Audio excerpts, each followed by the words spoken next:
Howdy, sports fans. I'm Patrick Lujan. Welcome back to the next edition of Sports Speak. We are back here at Mighty Purple in Hagåtña. Come out and check out Roki and the crew down here with their acai balls and much, much more. We're so glad to be back here. And we have a special edition of Sports Speak tonight. We have two newly elected presidents. First off, we have Mr. Tino San Gil, who was just recently elected president of the Guam Football Association. Sir, thank you for joining us, and welcome and congratulations on your newly elected position. Of course, you're a familiar face within the soccer community, being the Secretary General for quite some time, and then stepping up with to take over the past president. To take over the leadership there. So right off the bat, it was something. The election process was something that was done probably for the first time ever in the GFA history, and you came out a victor. So how did that election process go for you? Well, the election process went real well. We had some officials from AFC and from Saipan that oversee the election process, and all the members of GFA, all 13 clubs, were there to participate. And we'd like to thank them for, their support for GFA in coming out to do their responsibility in electing a new president. So it turned out real well. So with that and the election, the sense was, that the clubs wanted some continuity from what has been going on. And of course, the Soccer Federation has always been, the leader throughout all other sports federations on Guam, and the sport that people in the other sports look towards and say, this is the role model of how to run a sports federation. With that said, with you coming on board and staying within the lines of the Soccer Association, what are your immediate goals now that you're the president? Well, there's going to be a lot of changes in GFA. We're going through a grassroots development program. We figure that now is the time to start developing our youth players. And one of our new members of our association is Belinda Wilson, which is my new national team technical director. And one of the programs that she wants to implement is, instead of going after players for our national programs abroad, she wants to start now this thing called 80-20, meaning 80% of our players on our national programs are from Guam and play here and are born here. Well, everyone in the national team is from Guam, but we want to use the players that are here locally to train, because it's a lot easier to train when they're here instead of abroad. That's interesting, an 80-20 concept. You also mentioned other goals previously about, acquiring actual property for the clubs to pretty much own. So tell us a little bit about that program through FIFA. Okay, so the new program that FIFA has is called the Forward Program, and they've given each federation around the world $750,000 for infrastructure improvement. So right now, GFA is looking at acquiring properties all over the island, and we're looking at properties in Jigo, in Dedido, and Central. So what we're trying to do is we're trying to make sure that each club has their own facility to train, and instead of using the schools or the parks to practice. And then also one of your other goals, you mentioned previously in a GSPN article about term limitations for whether it's a president or the entire board itself. Tell us why you feel that way, that it should be that way, and would it actually go through? Well, right now the executive board we haven't met yet to discuss that. We had other issues that we were trying to take care of. But that's one of my goals, is to put a term limit on the presidency, and that's a 2-term limit. But also we're looking at making sure that there's also women involved in football, because football is, part of the women's program is a big program in FIFA right now. So we want to make sure that the executive board has women also involved. All right, that's some good points there. I know you don't want to speak too much on the last presidency, and maybe as time goes through, more light will be shown on that. But coming off of a black eye, so to speak, of what previous President Lai encountered through the soccer, how can you gain that trust or that faith back? And I believe you do have that within the soccer community. However, for the outside, the non-soccer people, what can you tell them that that would gain back their trust and faith into the soccer association? So every year FIFA gives us, or they come here, they give us a reporting that we have to do an audit. And the audit shows that, you know, no money was ever taken out from GFA by Richard or anyone. And so yearly we do an audit, and that includes all our accounts. So I can tell you right now, we have not misspent, or not a penny has been taken out from GFA. In fact, we have now a new CFO, which is Yung Yang from Deloitte, and he handles all our accounts now. Anything else that you would like to share with our audience? You know, being the new president and sharing the vision, is there anything else from a 4, 5, 6 year standpoint that you can see and envision the sport on Guam? So the other thing that we're changing now is we started our new United Airlines National Academy, and it's been very successful the last week. We are now envisioning that we're putting different age groups starting from 9 to 14, and it's a free academy, and it's all sponsored by Japan Football. So the turnout has been real well. It's free. We're looking now for the best players instead of the players that just can afford it. So the other thing that we're also implementing is the national travel now. Benefit is the players don't have to pay for travel or accommodations and food. So everything now will be covered under FIFA program. That's like so not like GNOC, huh? Yes. That's great. That's a good thing, ladies and gentlemen. And hopefully the Guam National Olympic Committee can follow through in those footsteps and take care of our athletes.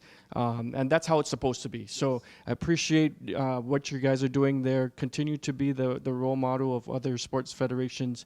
And I know all eyes are on you, but it seems like you've got things going in the right direction there. So thank you very much for joining us tonight. And we look forward to more great things from the Guam Football Association. All right. When we come back, we're going to take a quick break. We will be with the new president of the IIAAG Association, Mr. Chris Shepard. We'll be back.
All right, welcome back, ladies and gentlemen. We are with the brand new president of the IIAAG, good friend of mine, Chris Shepard. We've known each other for quite some time, so if we throw in a little bit of humor, that's perfectly normal between the two of us. First off, what does IIAAG stand for anyway? I knew you were going to ask that question.